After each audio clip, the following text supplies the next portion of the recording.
Puji nama Tuhan, selamat pagi Bapak Ibu Saudaraku yang dikasihi Tuhan. Shalom, percaya bahwa ada sukacita yang besar pada pagi hari ini. Sebab kita datang memuji dan menyembah Tuhan. Tuhan hadir dan bertata atas pujian umatnya. Mari bersama-sama kita tundukkan kepala sebelum kita memulai ibadah pada pagi hari ini. Sama-sama kita berdoa. Bapak terima kasih Tuhan buat kasih-Mu, buat penyertaan-Mu. Satu pekan ini Tuhan Kau telah memimpin dan menyertai kami Tuhan dalam setiap aktivitas kami masing-masing Bapa. Dan pada saat ini Tuhan kami kembali datang kepadamu. Kami memuji, memuliakan nama-Mu, terlebih mendengarkan kebenaran firman-Mu yang akan disampaikan oleh hamba-Mu. Terima kasih Tuhan, kami serahkan ibadah kami pada pagi hari ini ke dalam tangan-Mu. Biarlah nama-Mu saja yang kami tinggikan dan kami muliakan. Terima kasih Bapa, kami siap memulai ibadah pada pagi hari ini hanya di dalam nama Tuhan Yesus. Haleluya. Amin. Mari bersama kita datang kepada Tuhan, kita jalan bersama Tuhan. Sama-sama kita angkat pujian dan berkata, jalan serta Yesus.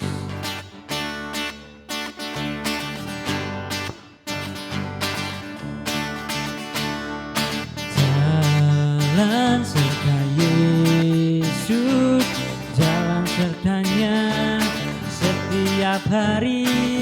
Jalan serta Yesus, serta Yesus selamanya. Katakan jalan, jalan serta Yesus, jalan sertanya setiap hari.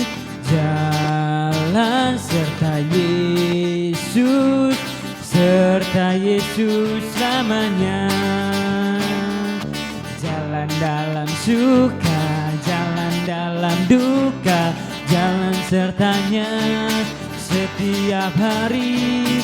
Jalan dalam suka, jalan dalam duka, serta Yesus selamanya. Jalan dalam suka, jalan dalam duka, jalan sertanya setiap hari.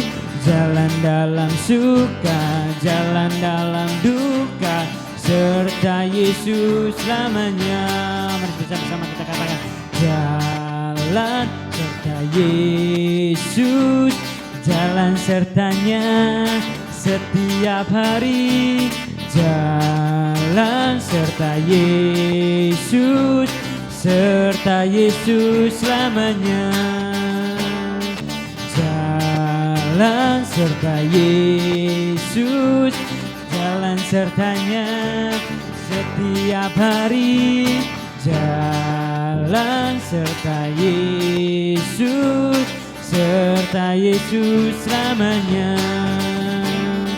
Jalan dalam suka, jalan dalam duka, jalan sertanya setiap hari. Jalan dalam suka, jalan dalam duka, serta Yesus selamanya. Jalan dalam suka, jalan dalam duka, jalan sertanya setiap hari. Jalan dalam suka, jalan dalam duka, serta Yesus selamanya. Serta Yesus selamanya, serta Yesus selamanya.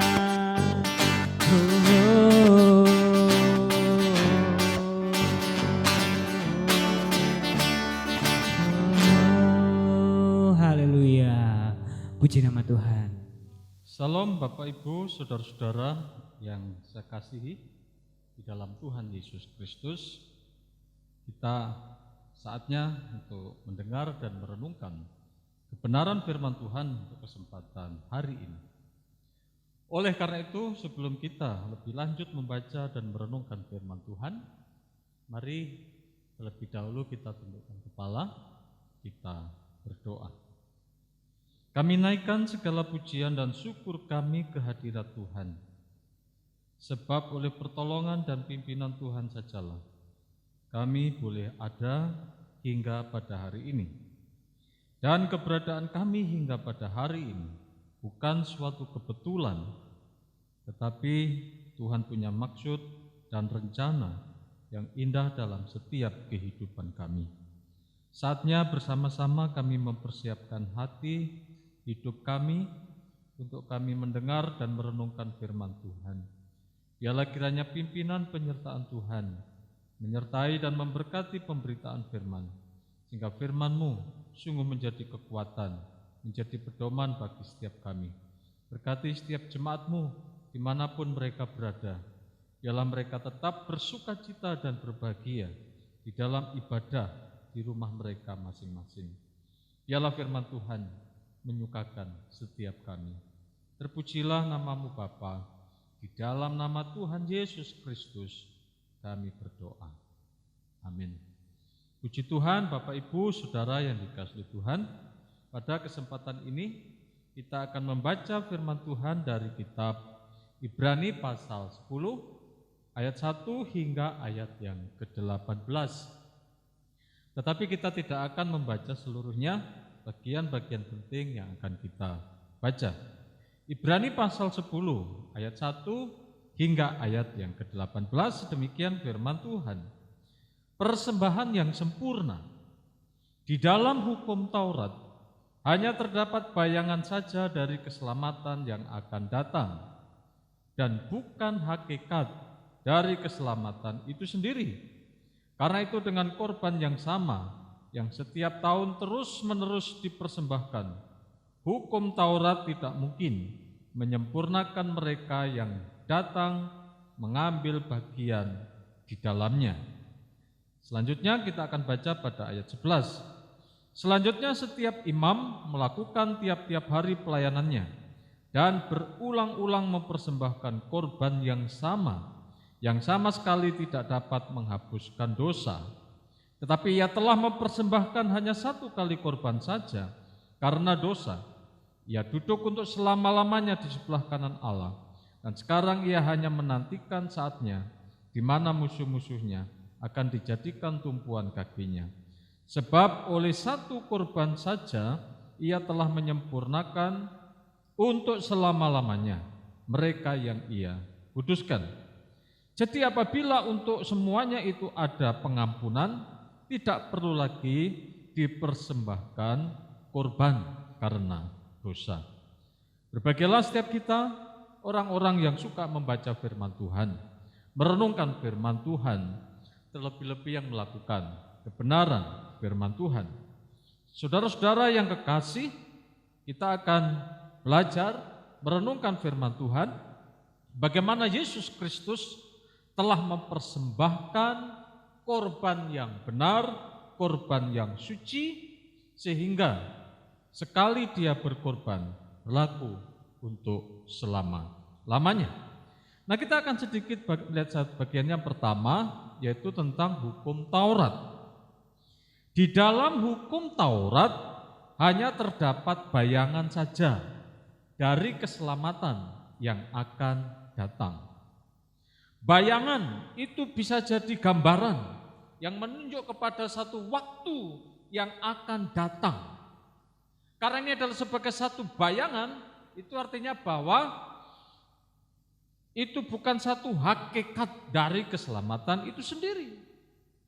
Jadi hukum Taurat itu adalah satu bayangan yang menggambarkan tentang keselamatan yang akan datang.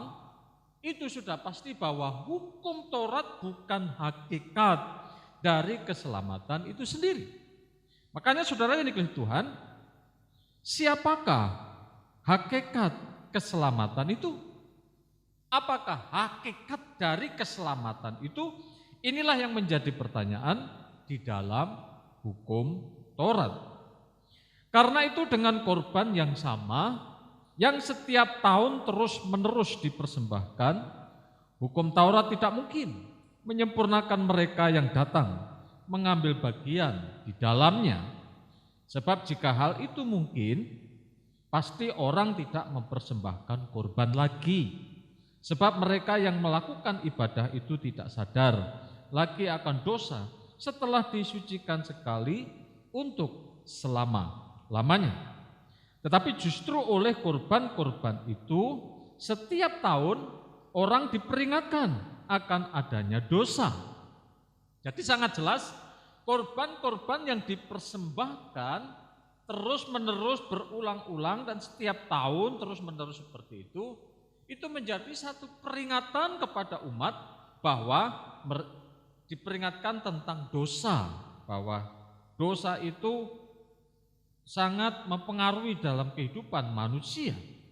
Sebab jika hal itu mungkin, pasti orang tidak mempersembahkan korban lagi. Sebab mereka yang melakukan ibadah itu tidak sadar lagi akan dosa setelah disucikan sekali untuk selama-lamanya. Tapi justru oleh korban-korban itu setiap tahun orang diperingatkan akan dosa. Jadi sifat korban-korban itu saudara hanya mengingatkan akan dosa-dosa manusia. Kalau sifatnya hanya mengingatkan, artinya korban-korban itu tidak dapat menyelesaikan masalah dosa dengan sempurna, dengan tuntas, tidak bisa. Jadi tepat dikatakan bahwa hukum Taurat adalah bayangan dari keselamatan yang akan datang. Hukum Taurat menjadi bayangan, itu bukan hakikat dari keselamatan itu, tetapi hakikat itu nanti akan datang di kemudian hari. Sebab tidak mungkin darah lembu jantan atau darah domba jantan menghapuskan dosa. Nah saudara-saudara, pada ayat yang kelima hingga ayat yang ketujuh dari bacaan firman Tuhan hari ini berkata, karena itu ketika ia masuk ke dunia, ia berkata, korban dan persembahan tidak engkau kehendaki, tetapi engkau telah menyediakan tubuh bagiku. Kepada korban bakaran dan korban penghapus dosa engkau tidak berkenan. Lalu aku berkata, sungguh aku datang dalam gulungan kitab, ada tertulis tentang aku untuk melakukan kehendak-Mu, ya Allahku. Artinya bahwa ketika ia masuk ke dunia, berarti Yesus yang datang ke dunia untuk mempersembahkan tubuhnya menjadi korban penebusan. Dan kemudian katanya, sungguh aku datang untuk melakukan kehendak-Mu, kehendak Allah. Yang pertama ia hapuskan supaya meneguhkan yang kedua. Dan karena kehendaknya inilah kita telah dikuduskan satu kali untuk selama-lamanya oleh persembahan tubuh Yesus Kristus. Saudara-saudara, menjadi satu pertanyaan, mengapa harus dengan tubuh Yesus? Apakah tidak ada yang lain? Nah, saudara-saudara yang dikasihi Tuhan, kita percaya Allah yang kita sembah, Allah yang kita puji adalah Allah yang maha suci, Allah yang kudus, Allah yang tak bercacat. Artinya saudara-saudara, Allah adalah kudus. Maka kenapa harus tubuh Yesus dan bukan yang lain? Sebab saudara-saudara, di dalam Dia, di dalam Yesus tidak ada dosa. Jadi di dalam Yesus tidak ada dosa. Artinya bahwa Yesus itu suci dan kudus. Karena Dia adalah suci dan kudus, maka yang kudus dan suci itu layak dipersembahkan kepada Allah. Nah, saudara yang dikasihi Tuhan Yesus Kristus, selama 3 tahun, bahkan 3 tahun lebih, orang-orang Yahudi, imam-imam kepala, mereka selalu orang-orang Farisi, Saduki dan lainnya, mereka selalu berupaya mencari satu kesalahan yang tidak dilakukan Yesus. Tetapi selama pencarian mereka tidak pernah menemukan Yesus salah apa. Yang mereka tegakkan dengan hukum Taurat bahwa pada hari Sabat tidak boleh menyembuhkan orang sakit. Ketika itu Yesus di rumah ibadah menyembuhkan orang yang bungkuk. Sementara mereka berprinsip tentang hukum Taurat, tidak boleh melakukan pekerjaan pada hari Sabat. Sehingga Yesus perlu mengajar mereka, jikalau ada keledaimu atau dombamu masuk ke sumur, masa akan kau biarkan saja pada hari Sabat itu? Tentu tidak ada jawaban bagi mereka. Mereka berusaha dan terus-menerus mencari kesalahan yang ada pada Yesus, tapi mereka tetap tidak menemukannya.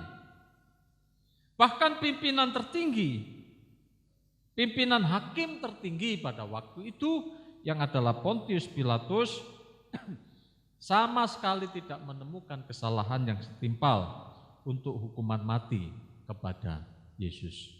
Makanya dia berusaha untuk membebaskan Yesus dari hukuman mati. Tetapi karena desakan orang banyak, salibkan dia, dan terjadi kekacauan dan kegaduhan, maka Pontius Pilatus tidak berdaya. Akhirnya membuat satu surat keputusan untuk mengeksekusi Yesus. Tapi pada faktanya tidak ada kesalahan pada Yesus. Nah saudara-saudara, bagaimana kesaksian Yohanes tentang Yesus? Yohanes pasal 1 ayat 29.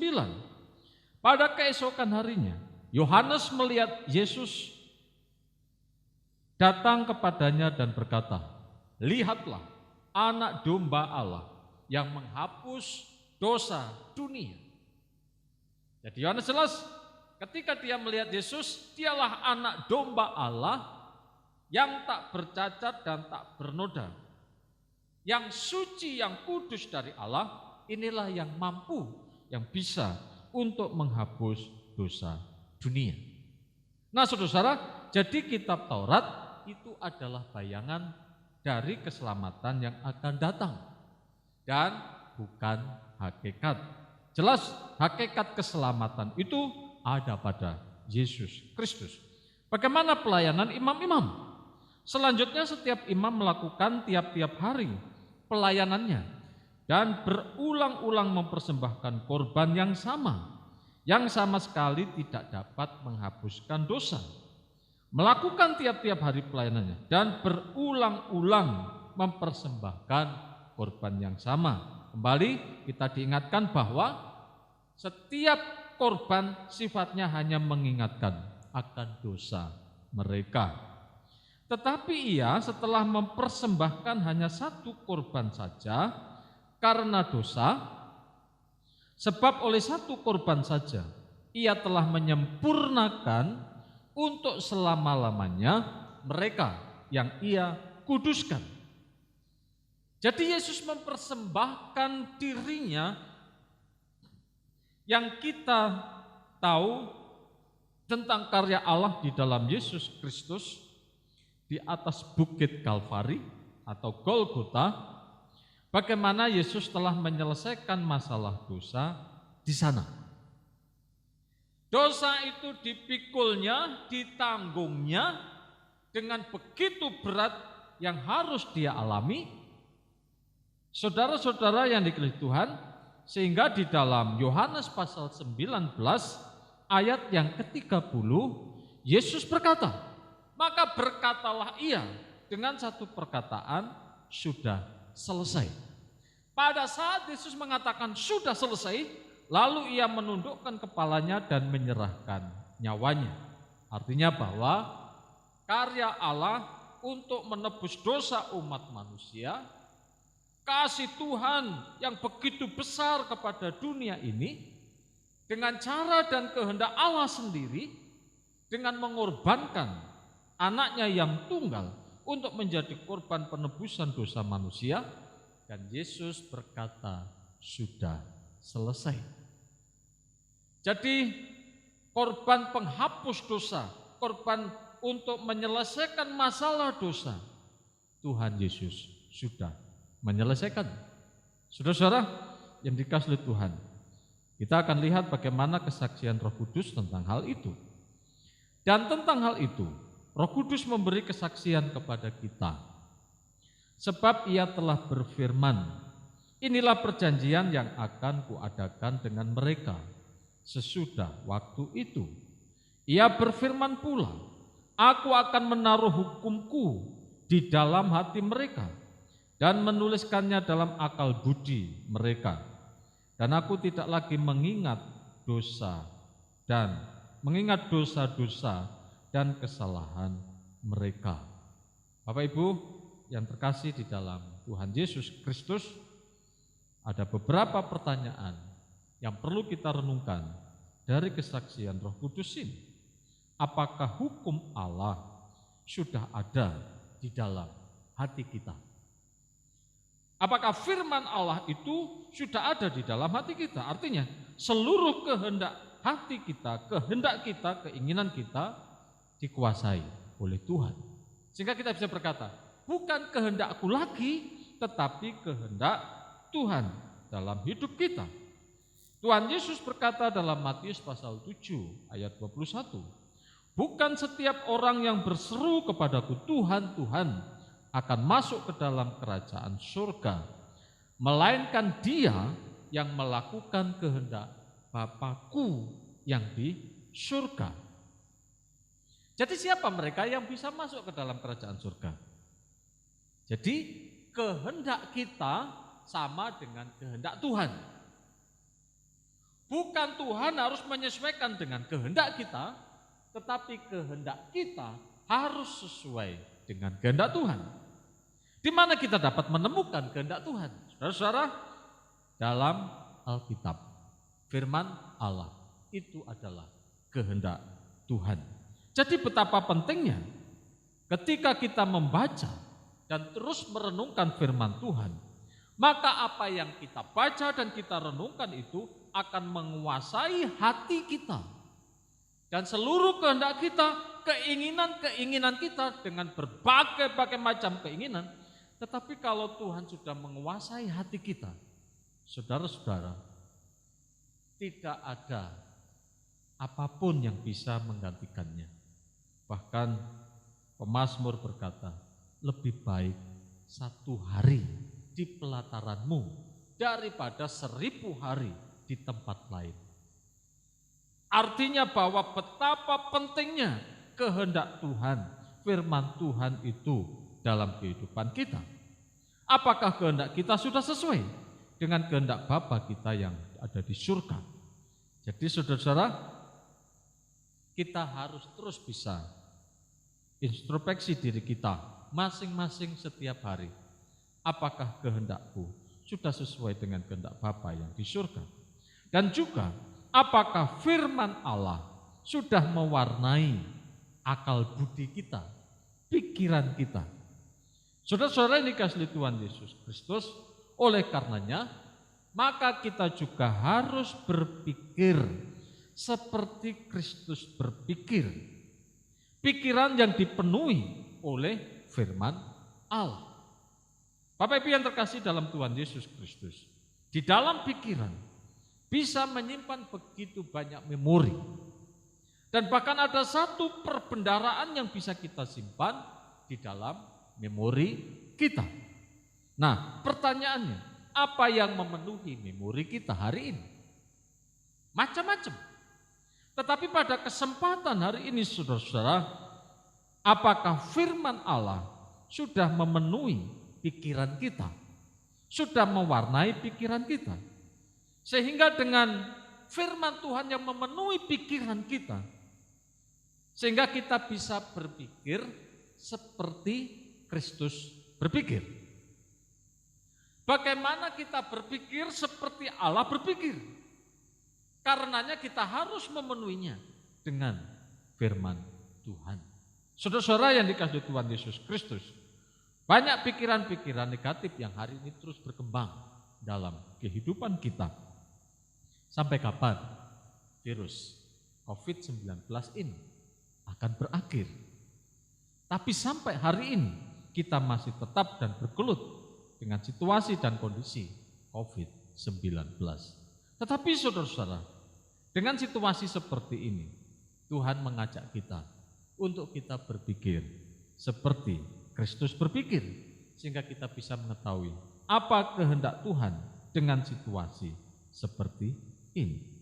Bapak, Ibu, dan saudara yang dikasihi Tuhan, jadi kehendak kita harus sesuai dengan kehendak Bapa kita di surga, dan pikiran kita harus menjadi seperti pikiran Kristus yang telah mengorbankan dirinya untuk menebus dosa umat manusia. Jadi, apabila untuk semuanya itu ada pengampunan, tidak perlu lagi dipersembahkan korban karena dosa. Jadi korban Yesus yang telah dilakukan, yang telah dikerjakannya di atas gunung Golgota sekali untuk selama-lamanya. Apakah itu masih berlaku hingga hari ini? Saya katakan saudara-saudara, ini masih berlaku hingga pada hari ini. Oleh karena itu mari kita terus belajar, beriman dan percaya. Dan bahkan ketika ada dosa-dosa di dalam diri kita, mari kita terbuka di hadapan Tuhan dan memohon ampun kepadanya, agar hidup kita semakin hari menjadi seperti Kristus. Dan ada pengampunan bagi orang yang mau bertobat dan yang mau datang kepadanya. Kalau kita lihat kisah perempuan Samaria, khususnya dalam Yohanes pasal 4, saudara-saudara, ada seorang perempuan yang ketemu dengan Tuhan Yesus di sumur Yakub, dan terjadi satu perbincangan. Dalam perbincangan itu terjadilah suatu dialog yang begitu mengharukan karena terjadi kejujuran pada perempuan ini. Dan ketika terjadi kejujuran, dia menemukan air hidup itu, dan setelah dia menemukan air hidup itu, dia kembali ke kota dan membawa seluruh penduduk kota, aku telah menemukan Mesias. Ada pertobatan dan membawa banyak orang datang kepadanya. Kemudian juga yang terakhir saudara-saudara, kalau Bapak Ibu lihat Lukas pasal 23 ayat 41 sampai 43, ada seorang yang disalib bersama dengan Tuhan Yesus. Yang satu menuntut, jika engkau ini anak Allah, bebaskanlah kami dari salib ini. Tetapi satunya lagi menegurnya, apakah engkau tidak takut akan Allah? Kita memang layak untuk dihukum mati seperti ini, sesuai dengan kejahatan kita. Tetapi apa yang dia lakukan? Akhirnya salah satu orang ini berseru, Guru, jika engkau nanti datang yang kedua kali, ingatlah akan aku. Saudara-saudara, apa jawaban Tuhan Yesus pada waktu itu? Katakan bahwa hari ini juga engkau bersama-sama aku di Firdaus. Jadi Bapak Ibu yang dikasihi Tuhan, pengampunan dosa hingga hari ini masih tersedia. Jika masih ada kesempatan, mari kita gunakan kesempatan ini untuk kita terus mengoreksi diri kita, terus membangun relasi, hubungan yang dekat dengan yang punya hidup. Karena Yesus berkata, akulah jalan, akulah kebenaran, akulah hidup. Siapa yang tinggal di dalam aku, dia akan hidup, dia akan terus bertumbuh, dia akan terus menghasilkan buah-buah. Karena Yesus adalah sumber kehidupan itu, mari saudara-saudara, ketika masih ada kesempatan, kita gunakan kesempatan ini dengan sebaik-baiknya. Ingat, di dalam hukum Taurat itu hanya bayangan dan bukan hakikat. Tetapi hakikat dari keselamatan itu telah hadir 2000 tahun yang lalu dan sudah selesai di atas gunung Golgota. Yang menyelesaikannya adalah Yesus Kristus. Tuhan memberkati. Mari kita berdoa. Kami mengucap syukur ya Tuhan. Kembali kami boleh diingatkan dengan kebenaran firman Tuhan, bahwa pengorbanan tubuh Yesus Kristus adalah pengorbanan yang suci, pengorbanan yang layak, pengorbanan yang benar. Karena di dalam tubuh Yesus Kristus tidak ada dosa. Meskipun banyak orang berusaha untuk menemukan Yesus salah, tapi tak satu pun dari mereka yang bisa menemukan bahwa Yesus salah dan layak untuk dihukum mati. Karena kedengkian, karena kemarahan orang begitu banyak, mereka mendesak Pontius Pilatus, salibkan dia, bebaskan Barabas bagi kami, dan biarlah darahnya kami tanggung. Biarlah kebenaran firman ini sungguh menjadi kekuatan bagi kami, bahwa Yesus telah berkorban sekali untuk selama-lamanya. Biarlah ketika kami masih diberi kesempatan hari ini, biarlah Tuhan kami bisa menggunakan waktu dan kesempatan ini dengan sebaik-baiknya untuk terus dapat membangun hubungan dengan Sang Sumber hidup itu. Meteraikan kebenaran firman ini di dalam setiap hati kami masing-masing. Terpujilah Engkau ya Bapa, di dalam nama Tuhan Yesus Kristus kami berdoa dan mengucap syukur. Amin. Puji nama Tuhan, kita telah mendengarkan kebenaran firman Tuhan. Biasanya kita akan mengakhiri ibadah online kita pada pagi hari ini. Mari bersama-sama kita angkat satu pujian yang berkata, selain Kau tiada yang lain.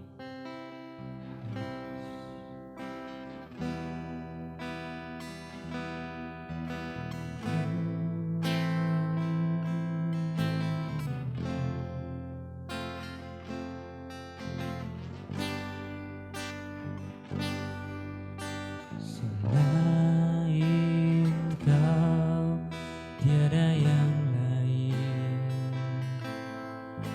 ada padaku di surga. Selain Kau tiada yang lain, yang ku ingini di bumi, yang ku ingini di bumi. Sekalipun dagingku dan hatiku habis lenyap, gunung batuku dan bagianku,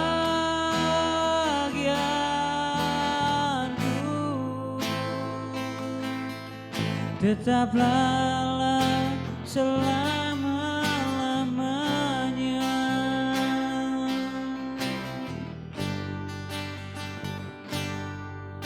Selain Kau tiada yang lain, ada padaku di surga. Selain Kau tiada yang lain, yang ku ingini di bumi, yang ku ingini di bumi. Sekalipun dagingku dan hatiku habis lenyap, gunung batuku dan bagianku,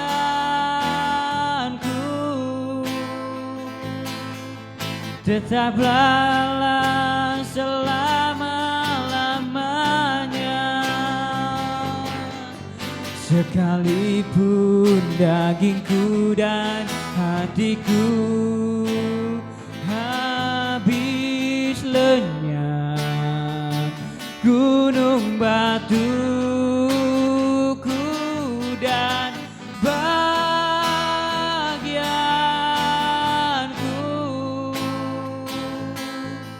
tetaplah selama-lamanya. Tetaplah selama-lamanya. Tetaplah selama-lamanya.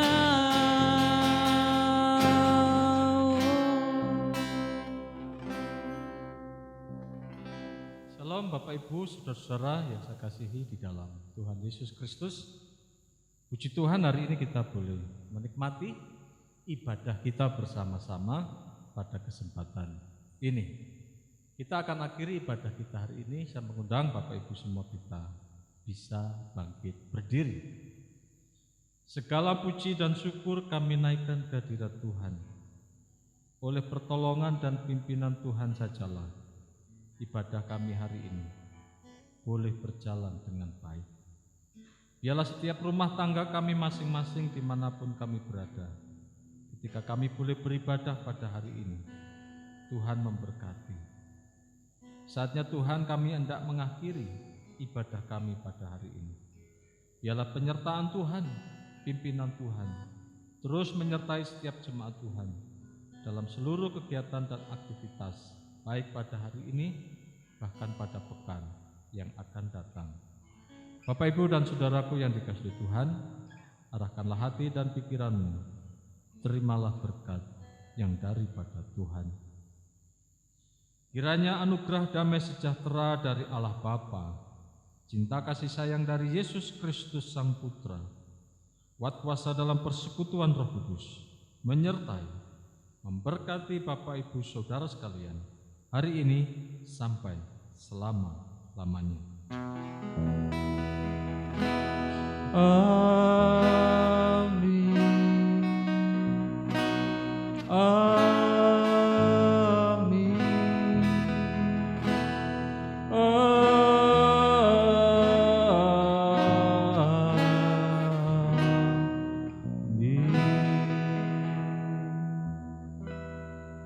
Amin. Silahkan duduk, kita ambil saat teduh sejenak.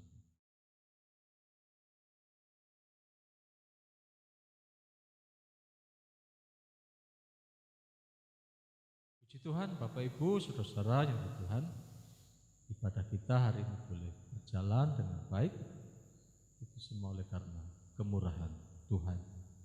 Terus berdoa dalam situasi seperti ini agar Tuhan tetap menjaga dan melindungi kita dimanapun kita berada.